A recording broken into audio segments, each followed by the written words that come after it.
Ah, Good evening mga ma'am. So, happy weekend. So, nalang ko'y inspirational message o inspirational content. So, about ni sa kanabitang ang tao muhangyo sa imuha. Example, na maligya kag mineral water. So, by gallons man na siya. So, sa amo, tag 30, 1 gallon equivalent to 30 pesos. And then, mupalit siya water nga example 2 gallons and then wala siya sudlanan, so kay kaila lagi nato mohangyo nga hulaman ang galon, so ibalik ra sunod adlaw.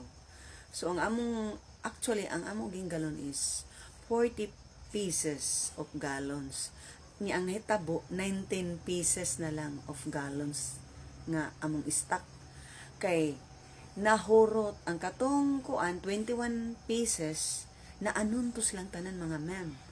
Kabalo ba mo nganong naanon? Tungod sa kana bitong ikog-ikog nga maikog ta og balibad sa usa ka tawo kay nga nya kaila nga amiga nimo or bisag di nimo sila suod kay ni hangyo. So magbis ka sa imong self ba nga what if og ikaw maghangyo nya di balibaran ka, di ba, marag malain ka, so muna nga. Pero sa ako nga part, kung business gina siya, pero kaya nag-business ako mga mama. So, muning nahitabo na disbalance na og 21 gallons. Sa sigig hulam-hulam, nga iuli ra. So, naanon, wala giuli. Ang uban, maingon ra, ato na lang nang depositan og 50. Wala gid, ang uban, wala gid nag-deposit. Niya, way manukot. Muna karon nga, pag check na mo, na, 19 na lang ka galon. So, lesson learned. So, sa kanang nag-business diha, dapat yun. Kuan gina nato ang rules and regulation policy as a business person. Kay kung sa ako lang nga part, once nga business gina siya, wala igsoon, wala amigo mo gina ang role sa business. Pero kay dili man ako nag-manage sa ako mga mama, so muna nitabo karon logi ang negosyo na daot sa ikog nang ako wala gid koy ikog, basta ako'y mag-business masuko gid ka sa ako, kay walay hangyo kay business is business, walang personalan, trabaho lang.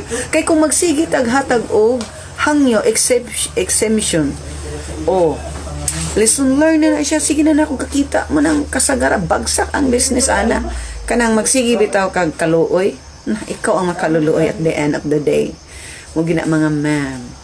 So muna nga manang gakapuyan ko mag-build og business, kay dagan sagasan, dagan masuko sa ako, kay walay hangyo, labi na ka ng mga bugat na magdepende ang hangyo nimo, na time nga muhatagtag ka ng kuan exemption sa tao. Pero sana based on my experience, nakita na ako, na-notice na ako na daghan na nga dili lang sa among mga family, sa uban na-notice na ako silang business mo nang naga-down tungod sa mismanagement. So one of kuan gina siya kanang problem sa mag-business, mismanagement gani tawagin na padungin as pagkatiorok ang business.